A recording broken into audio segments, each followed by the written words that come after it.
Good morning. അപ്പം നമ്മൾ ചണ്ഡീഗഡിൽ നിന്ന് ഇപ്പം ഹോട്ടലിൽ നിന്ന് ഇറങ്ങി. പിന്നെ ബ്രേക്ക്ഫാസ്റ്റ് ഹോട്ടലിൽ തന്നെ ആയിരുന്നു, ഇൻക്ലൂഡിങ് ബ്രേക്ക്ഫാസ്റ്റ് ആയിട്ടുള്ള സ്കീമായിരുന്നു കൊടുത്തിരുന്നത്. പിന്നെ എപ്പോഴും നമ്മൾ നൈറ്റിലൊക്കെ ഹോട്ടലിൽ എത്താൻ നേരത്ത് ഈ ഹോട്ടലിൻ്റെ ഫ്രണ്ടിൽ എത്തിയതിന് ശേഷം മാത്രം ഏതെങ്കിലും ആപ്പിൽ ആ ഹോട്ടലിൻ്റെ പേര് വെച്ചിട്ട് സെർച്ച് ചെയ്ത് നോക്കുക പ്രൈസ്. എന്നിട്ട് അതുപോലെ അതിൻ്റെ ഉള്ളിലും കയറി ജസ്റ്റ് ഒന്ന് ചോദിച്ചു നോക്കുക. അപ്പോൾ ചിലപ്പോൾ ഡിഫറൻസ് എന്തായാലും ഒന്നെങ്കിൽ അവിടെ കുറവാകും അല്ലെങ്കിൽ ഓൺലൈനിൽ കുറവാകും. അങ്ങനെ വേണം നമ്മൾ റൂം ബുക്ക് ചെയ്യാൻ. കാരണം ലേറ്റ് നൈറ്റ് ഒക്കെ ആകുമ്പോൾ ചെക്ക് ഇൻ ആകുമ്പോൾ 10 മണിക്കൊക്കെ ആകുമ്പോൾ പലപ്പോഴും അവിടെ പോകുമ്പം നമുക്ക് ഓൺലൈനിൽ പ്രൈസ് കുറച്ച് കിട്ടും. അപ്പോൾ ഇൻക്ലൂഡിങ് ബ്രേക്ക്ഫാസ്റ്റ് ഒക്കെ ആയിട്ട് നമ്മൾ സ്കീം എടുത്തു. അപ്പോൾ അത് കഴിഞ്ഞ് ഇപ്പം നമ്മൾ ചണ്ഡീഗഡിൽ നിന്ന് ജമ്മുവിലേക്ക് പോയിക്കൊണ്ടിരിക്കുകയാണ്. ടൈം ഇപ്പോൾ 9 മണി കഴിഞ്ഞിട്ടുണ്ട്.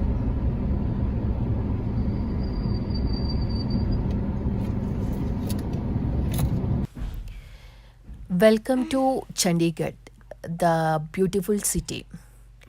ഈ ബോർഡിൽ എഴുതിയത് വെറുതെ അല്ല കേട്ടോ. ഈ ചണ്ഡീഗഡ് സിറ്റി നല്ല അടിപൊളി സിറ്റിയാണ്. പിന്നെ പേരിൽ പറഞ്ഞപ്പോൾ തന്നെ ഈ നാഷണൽ ഹൈവേൻ്റെ 2 സൈഡിലായിട്ട് വലിയ വലിയ മരങ്ങളാണുള്ളത്. പിന്നെ നല്ല നീറ്റ് ആൻഡ് ക്ലീൻ ആണ് കേട്ടോ. ഇതാ ഈ വീഡിയോസ് കാണുമ്പോൾ തന്നെ കാണുന്നില്ലേ, എവിടെ ഒരു അഴുക്കോ വൃത്തികേടോ ഒന്നും കാണുന്നില്ല. ഒരു പേപ്പർ ബിറ്റ് പോലും വലിച്ചെറിഞ്ഞതായിട്ട് കാണുന്നില്ല. ഈ ചണ്ഡീഗഡിൽ നമ്മൾ പോകുന്ന സമയത്ത് നമുക്ക് ബാംഗ്ലൂർ അല്ലെങ്കിൽ അതിലും ഹെവി ആയിട്ടുള്ള വേറെ ഏതെങ്കിലും ഒരു സിറ്റിയൊക്കെ വിസിറ്റ് ചെയ്തൊരു ഫീലാണ് കിട്ടുന്നത്. അത്രയും നന്നായിട്ട് മെയിൻറ്റെയിൻ ചെയ്യുന്നുണ്ടത്.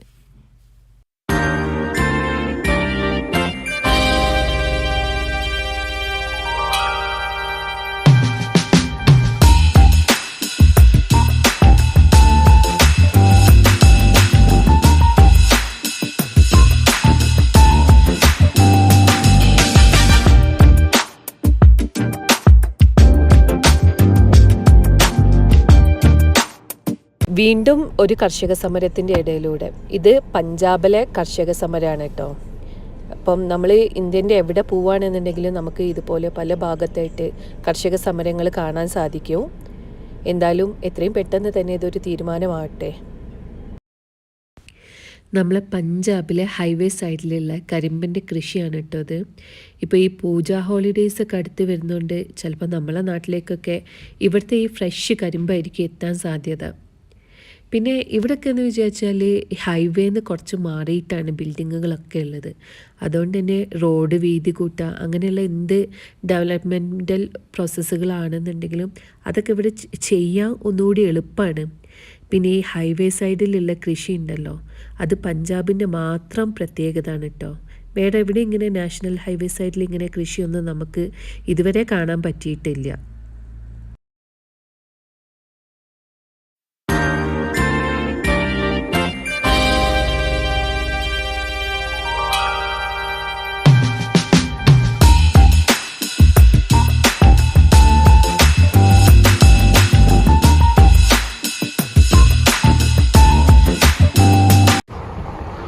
ഈ ഹൈവേ സൈഡിൽ കാണുന്ന ഷോപ്പ് കണ്ടില്ലേ, ഇത് ലക്ഷറി കാർസ് കല്യാണത്തിന് റെൻറ്റിന് കൊടുക്കുന്ന ഷോപ്പാണ്.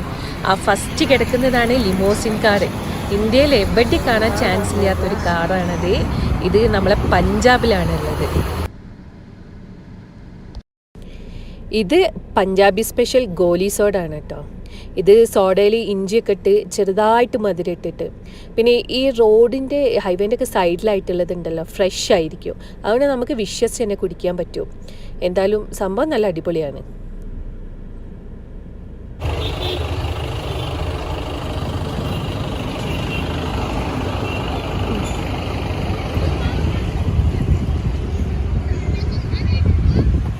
വീണ്ടും പഞ്ചാബി ധാബയിലേക്ക് kulcha with butter. Punjabi food എന്തായാലും നമുക്ക് ഭയങ്കര ഇഷ്ടമായിട്ടോ. സമയം ഇപ്പം 2:45 നമ്മളിതാ പത്താൻകോട്ട് എത്തിയിരിക്കുകയാണ്. ഇവിടുന്നാണ് ഫുഡ് കഴിച്ചത്. ഇനിയിപ്പോൾ ഇവിടുന്ന് അങ്ങോട്ടേക്ക് ജമ്മുവിലേക്ക് പോവുകയാണ്. ഇവിടെ പോണ വഴിയിൽ തന്നെ മുഴുവൻ കാണുന്നത് ആർമി ട്രക്കുകളാണ്. അപ്പോൾ ഇനിയിപ്പോൾ ആർമിക്കാരെ ഒരു ഏരിയയിലേക്കാണ് നമ്മൾ കിടക്കാൻ പോകുന്നത്. പിന്നെ അതുപോലെ ഫുഡ് കഴിച്ചത് പഞ്ചാബി ധാബയിൽ നിന്ന് 2 നാനും അതുപോലെ അതിലേക്കുള്ള കറിയും കാര്യങ്ങളാണ് കേട്ടോ. 3 പേരും ഭക്ഷണം കഴിച്ചിട്ട് ആകെ 200 രൂപയേ ആയിട്ടുള്ളൂ. ഫുഡിനൊക്കെ ഭയങ്കര ചെറിയ കോസ്റ്റേ ഉള്ളൂ. പിന്നെ അതുപോലെ നല്ല സ്വഭാവമുള്ള ആളുകളുമാണ്. പഞ്ചാബി ടീമൊക്കെ നല്ല വൃത്തിയിലുമാണ്. ടോയ്ലറ്റൊക്കെ നല്ല വൃത്തിയുണ്ട്. നമ്മൾ സൗത്തിലിരുന്ന് നോർത്തിന് നോക്കുമ്പം നോർത്ത് കുറച്ച് ബുദ്ധിമുട്ടാണ്, പ്രശ്നങ്ങളുള്ള ഏരിയ ആണെന്നൊക്കെ നമുക്ക് തോന്നും. ഇതേ ഫീലിംഗ് തന്നെ ആയിരിക്കും നോർത്തിന് സൗത്തിനെ പറ്റിയിട്ടും. പക്ഷേ ഇതൊന്നുമല്ല, എല്ലായിടത്തെ ആളുകളും ഭയങ്കര നല്ല ആളുകളാണ്, ഹെൽപ്പിംഗ് മെൻറ്റാലിറ്റി ഉള്ളവരാണ്, നമ്മളെല്ലാവരും ഇന്ത്യക്കാരാണ് എന്നുള്ളത് ശരിക്കും പ്രൂവ് ആണെന്നുണ്ടെങ്കിൽ നമ്മൾ നോർത്ത് ടു സൗത്ത് വരെ ഒന്ന് യാത്ര ചെയ്താൽ മതി കേട്ടോ. അപ്പോൾ നമുക്ക് ഏതായാലും ഇനിയിപ്പോൾ എവിടെ ട്രാവൽ ചെയ്യാനും ഒരു ബുദ്ധിമുട്ടായിട്ട് തോന്നുന്നില്ല, കാരണം എല്ലാവരും ഒരേ മനസ്സുള്ള ആളുകളാണ്.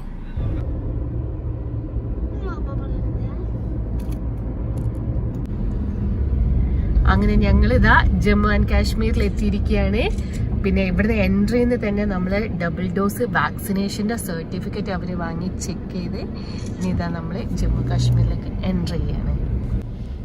ബൈക്ക് റൈഡേഴ്സിൻ്റെയും കാർ റൈഡേഴ്സിൻ്റെയും ഹെവൻ എന്ന് പറയുന്നതാണ് ലഡാക്ക്. അപ്പം കാശ്മീരിലൂടെയുള്ള ഞങ്ങളെ ഈ യാത്ര ലഡാക്കിലേക്കാണ്.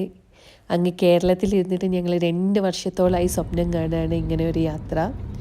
പിന്നെ ഞങ്ങളൊരു 6 മാസം മുന്നേ ഒരു സൗത്ത് ഇന്ത്യൻ ട്രിപ്പ് നടത്തിയിരുന്നു. ശരിക്കും ഞങ്ങൾ ആ സമയത്ത് ഓൾ ഇന്ത്യ ട്രിപ്പാണ് പ്ലാൻ ചെയ്ത്. പിന്നെ കൊറോണ വന്ന കാരണം നമ്മളെ പ്രോഗ്രാം ഒരു സൗത്ത് ഇന്ത്യൻ ട്രിപ്പായി മാറിയതാണ്.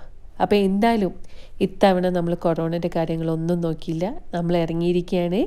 അപ്പോൾ ഫസ്റ്റ് സ്റ്റെപ്പായിട്ട് ലഡാക്കിലേക്കുള്ള ഫസ്റ്റ് സ്റ്റെപ്പായിട്ട് നമ്മളിതാ കാശ്മീരിൻ്റെ ബോർഡർ കടന്നിരിക്കുകയാണ്. എല്ലാവരും ഭയങ്കര ഹാപ്പിയാണ് കേട്ടോ. ഇനി കാശ്മീർ എന്ന് പറയുന്നത് ഹെവൻ ആണെന്ന് ഞങ്ങൾക്കറിയാം. പക്ഷേ അതെന്താണെന്ന് നേരിട്ട് കണ്ട് എക്സ്പീരിയൻസ് ചെയ്യാൻ ഞങ്ങളിതാ മുന്നോട്ട് പോയിക്കൊണ്ടിരിക്കുകയാണ്. നമ്മൾ കാശ്മീരിലേക്ക് എൻ്റർ ചെയ്യുന്നതിൻ്റെ 2 ദിവസം മുന്നാണ് കേട്ടോ ഇവിടെ ഒരു ഭീകരാക്രമണം നടന്നത്. അന്ന് 5 സൈനികരാണ് ആ ഒരു ആക്രമണത്തിൽ വീരമൃത്യു വരിച്ചത്. അപ്പം നമുക്കറിയില്ല കാശ്മീർ ഇതിനെ എങ്ങനെയാണ് നേരിടുന്നത്, കാശ്മീരിലെ കണ്ടീഷൻ എന്താ ഒന്നും നമുക്കറിയില്ല. ഇനി ഇവിടുന്ന് അങ്ങോട്ടുള്ള യാത്രകളിലാണ് നമ്മൾ കാശ്മീരിനെ പറ്റിയിട്ട് ശരിക്കും പഠിക്കാൻ പോകുന്നത്. അപ്പോൾ നമുക്ക് നോക്കാം എങ്ങനെയാണ് കാശ്മീരിലെ കാര്യങ്ങളൊക്കെ പോകുന്നതെന്ന്. ഈ കാണുന്നത് നമ്മളെ കാശ്മീരിലെ ഒരു നദിയാണ് കേട്ടോ. ഇതിലിപ്പോൾ കുറച്ച് മാത്രമേ വെള്ളമുള്ളൂ. സാധാരണ ആണെങ്കിൽ മുകളിൽ നിന്നുള്ള മഞ്ഞുരുകിയിട്ടുള്ള വെള്ളം വന്നിട്ടാണ് ഈ നദിയൊക്കെ നിറഞ്ഞു നിൽക്കുക ചെയ്യുക. പക്ഷേ ഇപ്പം വെള്ളം വളരെ കുറവായതുകൊണ്ട് തന്നെ മുകളിൽ നിന്ന് മഞ്ഞ് ഉരുകുന്നില്ല എന്ന് മനസ്സിലായി. അപ്പോൾ ഈ ഒരു വിൻ്റർ സീസണിൻ്റെ സമയത്ത് മുകളിൽ നന്നായിട്ട് ഐസ് ഉണ്ട് എന്നുള്ളതിൻ്റെ ഒരു സൈനായിട്ടാണ് നമ്മളിതിനെ കാണുന്നത്. അപ്പോൾ മുന്നോട്ട് പോകുന്നതോടും നമ്മളിങ്ങനെ മഞ്ഞിനെ കാണാമെന്നുള്ളൊരു പ്രതീക്ഷയിലാണ് കേട്ടോ പോകുന്നത്.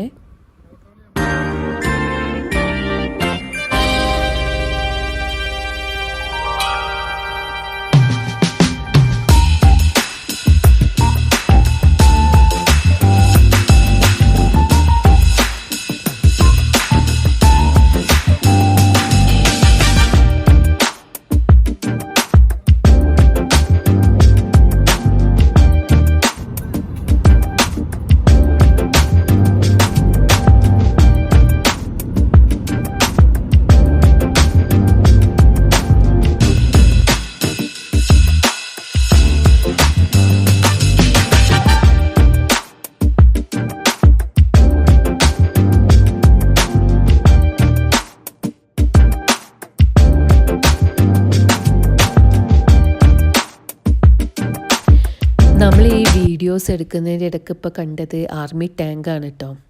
ഇവിടെ നമ്മളിങ്ങനെ വീഡിയോ എടുക്കുന്ന സമയത്തൊക്കെ ഒരുപാട് മിലിറ്ററി ഓഫീസേഴ്സിനെ കാണുന്നുണ്ട്, പിന്നെ മിലിറ്ററി ട്രക്കുകളൊക്കെ കാണുന്നുണ്ട്. കാശ്മീരിന് ഇതൊന്നും ഒരു പുതിയ കാര്യമായിരിക്കില്ല, പക്ഷെ നമുക്കിതൊരു പുതിയ കാര്യമായതുകൊണ്ട് തന്നെ കുറച്ച് ടെൻഷനോട് കൂടിയാണ് നോക്കുന്നത്. പിന്നെ വേറൊരു കാര്യമുണ്ട് കേട്ടോ, ഞങ്ങളെന്തായാലും കുറച്ച് ഡേയ്സ് ഇവിടെ ഉണ്ടാവുമല്ലോ, അപ്പം നമുക്ക് അറിയാൻ പറ്റും ഇവിടുത്തെ കാര്യങ്ങളൊക്കെ എങ്ങനെയാണ് പോകുന്നത് എന്നൊക്കെ അറിയാം. നമ്മളെന്തായാലും അതിന് വേണ്ടിയിട്ട് വെയിറ്റ് ചെയ്യാണ്. പിന്നെ കാശ്മീരിൽ കയറിയത് തൊട്ടിട്ട് ഭയങ്കര ഭംഗിയാണ് കേട്ടോ കാണാൻ. പക്ഷേ ഈ ഫോട്ടോ എടുക്കുന്ന സമയത്ത് അത്ര ഭംഗി അങ്ങോട്ടേക്ക് നമുക്ക് ഈ ഒരു വീഡിയോയിലേക്ക് കാണിച്ചു തരാൻ പറ്റുന്നില്ല. പക്ഷേ നമ്മളെ സൈഡിലൂടെ നമ്മളെ കണ്ണിലൂടെ നോക്കുമ്പം ഭയങ്കര ഭംഗിയാണിതിന്. ഈവനിങ് ആണെന്നുണ്ടെങ്കിൽ ഈവനിങ് സൺസെറ്റ് ആവാനുള്ള ഒരു ടൈമായല്ലോ, അപ്പോൾ ഇതൊക്കെ കാണാൻ ഭയങ്കര ഭംഗിയാണ് കേട്ടോ. പിന്നെ കയറിയ തൊട്ട് നല്ല ക്ലൈമറ്റാണ്, നല്ല തണുപ്പും കാര്യങ്ങളൊക്കെ ഉണ്ട്. ട്രാവലേഴ്സിനെ സംബന്ധിച്ചിട്ട് അവർ കാണുന്ന കാഴ്ചകളാണ് അവർക്ക് ഏറ്റവും ഇമ്പോർട്ടൻ്റ് ആയിട്ടുള്ളത്. അത് നമ്മളെ ചുറ്റുഭാഗത്തുള്ള എന്ത് കാഴ്ചകളാവണമെങ്കിലും അവരെ വല്ലാണ്ട് അട്രാക്റ്റ് ചെയ്യും. അപ്പം അങ്ങനെ ഒരു ഫീലിംഗ് ഞങ്ങൾക്ക് ഇവിടെ നന്നായിട്ട് കിട്ടുന്നുണ്ട്.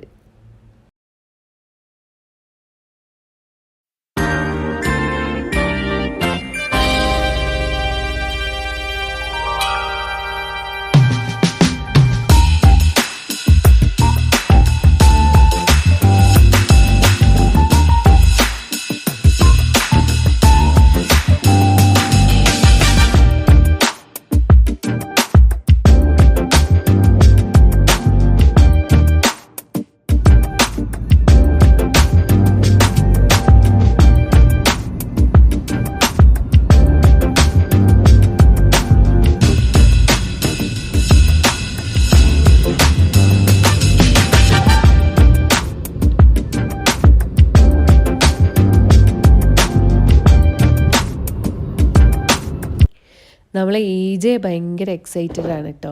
വന്നപ്പോൾ തൊട്ട് ആർമി വണ്ടി കാണാൻ തുടങ്ങിയതുകൊണ്ട് സോൾജേഴ്സിനെ കാണുന്ന സമയത്തൊക്കെ സല്യൂട്ട് കൊടുക്കുകയാണ്. പക്ഷേ അവനെ തിരിച്ച് കാണുന്ന സമയത്തൊക്കെ കറക്റ്റായിട്ട് അവന് സല്യൂട്ട് കൊടുക്കുന്നുണ്ട് കേട്ടോ. പിന്നെ ആർമി ട്രക്സും ആർമി വണ്ടികളൊക്കെ എത്ര എണ്ണുണ്ട് എന്നുള്ളത് എണ്ണിയിരിക്കുകയാണ് അവൻ. എന്തായാലും അവർ തിരിച്ച് റെസ്പോണ്ട് ചെയ്യുന്നതുകൊണ്ട് അവൻ ഹാപ്പിയാണ്.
ഈ വീഡിയോയിൽ കാശ്മീരിലെ കാഴ്ചകൾ കുറച്ച് അധികം ഉൾപ്പെടുത്തിയിട്ടുണ്ട്. അതെന്താണെന്ന് വെച്ചാൽ എനിക്ക് ഇവിടെ വരുന്നവരെ കാശ്മീരിനെ പറ്റിയിട്ട് വലിയ ഐഡിയകളൊന്നും ഇല്ലായിരുന്നു. ഇപ്പോൾ ഇവിടെ വന്ന് ഇതൊക്കെ കാണാൻ തുടങ്ങിയപ്പോഴാണ് കാശ്മീരിലെ ഇങ്ങനെയൊക്കെയാണ് കാഴ്ചകൾ എന്ന് അറിയാൻ പറ്റിയത്. അപ്പോൾ ഇത് കാണുന്ന ആളുകൾക്ക് കാശ്മീരിലെ നഗരങ്ങൾ എങ്ങനെയാണ്, അവിടുത്തെ ജീവിതം എന്താണ്, ഇതൊക്കെ മനസ്സിലാക്കാൻ വേണ്ടിയിട്ടാണ് കുറച്ചധികം കാഴ്ചകൾ ഇടുന്നത്. പിന്നെ ഈ കാശ്മീർ എന്ന് പറയുന്നത് അത്യാവശ്യം നല്ല അടിപൊളി സിറ്റികളും പിന്നെ ഗ്രാമപ്രദേശങ്ങളും എല്ലാം ഉള്ളൊരു സ്ഥലം തന്നെയാണ്. ഇവിടെ എല്ലാം നോർമലായിട്ടാണ് കാണുന്നത്. പിന്നെ സിറ്റിയിലൊക്കെ അത്യാവശ്യം നല്ല റഷുണ്ട്. എല്ലാവിധ ബാങ്ക്, ഹോസ്പിറ്റൽ തുടങ്ങിയിട്ടുള്ള എല്ലാ സൗകര്യങ്ങളും ഇവിടെ ഉണ്ട് കേട്ടോ.